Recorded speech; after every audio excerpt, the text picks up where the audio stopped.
I've come to realize that we are not a people who eagerly enter into a wilderness experience.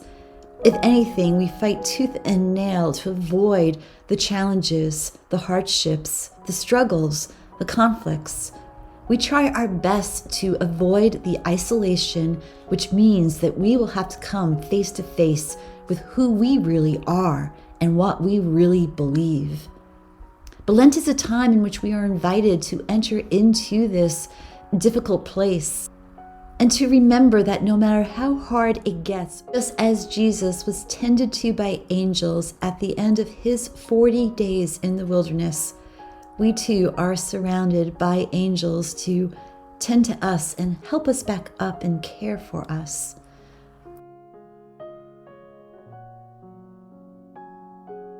Entering into the wilderness can be breathtaking, but it is also filled with a lot of obstacles, like these thorns. Because of the snow, I can now walk in this back pasture, but in the summertime, I can't because they are overgrown and it is just impossible to get through the pasture and get into the woods. I would have to go another way. But in the starkness of winter, while people might not see beauty, I do.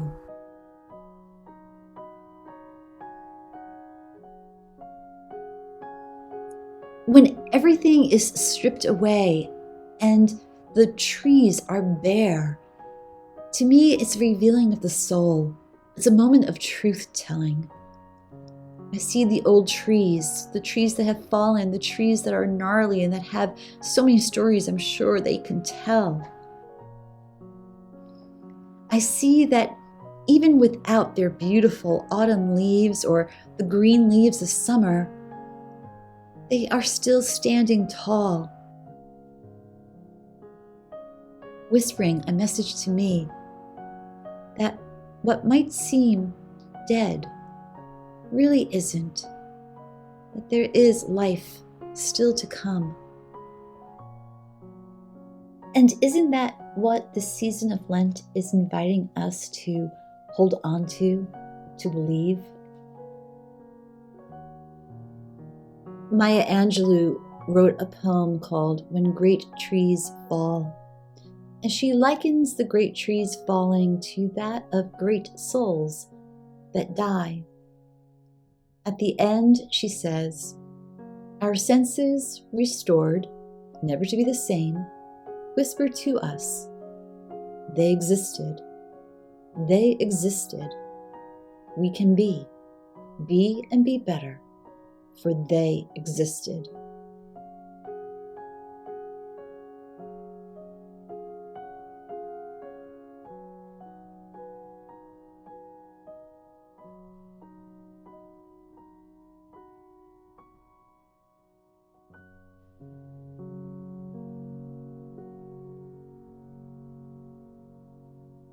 Our time together right now was very hard to come by. It was very hard to create. I was starting to sit down and share some time with you the other day, and I got interrupted. The phone kept ringing, and then my husband came home from work, and of course that got the dog all excited. And now Fritz is he is going through his, I think, terrible 2 stage, and he was just attacking all of the papers I have. And there's a truth to it when they say my dog ate my homework. They like paper. I don't know what is going on. But our time together, while it almost didn't happen, and while it was very hard to find the quality time, I really was committed to coming to you because it is the start of Lent, and it has been on my mind a lot that we talk all the time about our Lenten journeys, and we talk about, especially early on in the season, entering into the wilderness. And we make it sound so like, oh, I'm going to enter into the wilderness. This is going to be my 40-day plan to re-envision, reimagine. I think that I'm at risk of making the Lenten journey too safe. I thought about it a lot, that many times in life, we don't embark on a wilderness experience. We don't enter freely into a desolate place to be tempted and to face challenges. We don't do that on our own. Many times in life, life happens and something happens to force us into such a situation that we don't want to be in. For a year now, I struggled to leave a really good position. I liked what I was doing. I was still happy to be a writer and an editor, but it started to, the only way I could describe it is what a friend told me a few years ago, that when you start to feel unsettled, it is often divine dissatisfaction. That means it's time to move on. It's the Spirit's way of saying, it's time for a new chapter. But when we get to that point, we often don't make that step on our own. Something forces us to do it. And I think that's the same with the wilderness. We are to remember the scripture. It was after Jesus was baptized that the Spirit immediately led him into the wilderness. I just wonder what it would be like if we dared to enter into the wilderness willingly. Would we have a different experience? Whether we'd enter into it willingly or not, the wilderness can be a beautiful place.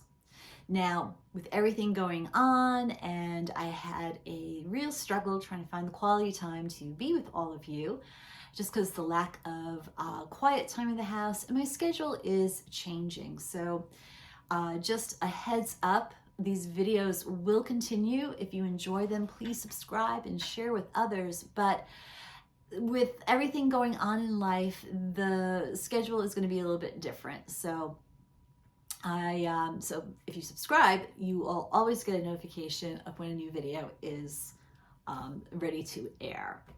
But the other reason why I found it really hard to come to you is because I was feeling uninspired. I was looking around, we had more snow, it was just dreary, it was icy outside, and I'm thinking, oh my goodness, I can't show you another winter scene. I can't show you another bare tree. And my apologies, especially for all of you who are in nice warm areas and you're starting to see the first daffodils. I'm a little bit envious. Send me your pictures. I want to see signs of spring. But I was thinking, I can't do this to you, showing you some more drab winter scenery. And then it hit me that there is beauty there, and that perhaps that's why we don't enter willingly into the wilderness, because we view it as ugly. So I bundled up, I got my boots on, and I went outside, even though I wasn't motivated to go outside. And that's when I discovered so many of God's treasures. Things I never saw before. Fallen trees, the way the old trees were all gnarly. There was this one tree that had kind of a yellowish tinge to its bark that I've never seen before. There were foxholes that I never saw before. And I just kept discovering more and more as I walked deeper and deeper into the woods, into the wilderness. And so I thought about that poem by Maya Angelou that I shared with you. And it's true, when a great tree falls, it changes landscape. When a great soul dies, it changes landscape. But it doesn't mean we forget them. It doesn't mean we don't carry on. They existed, and because of that, we exist, and they inspire us to be better. So I had a hard time with this video because I just wasn't feeling it. I felt like I had to give you something amazing, and that bothered me because for all the times I've been doing these videos, I really just got the camera going and I spoke from the heart. But for some reason, with this one, I was overthinking it. I was over preparing. I was afraid to not let you down, but I don't know, I guess I was afraid to really be me. And I usually am not afraid of that. But then I thought about the great souls that have been in my life, the ones who encouraged me to let my light shine, the ones that encouraged me to be me, the ones that always reminded me that I'm my own worst enemy. My self-doubts are the very things that hold me back. Yeah, I didn't want to bring you another winter scene. I thought it was blah. But I hope you can see the beauty that I eventually saw.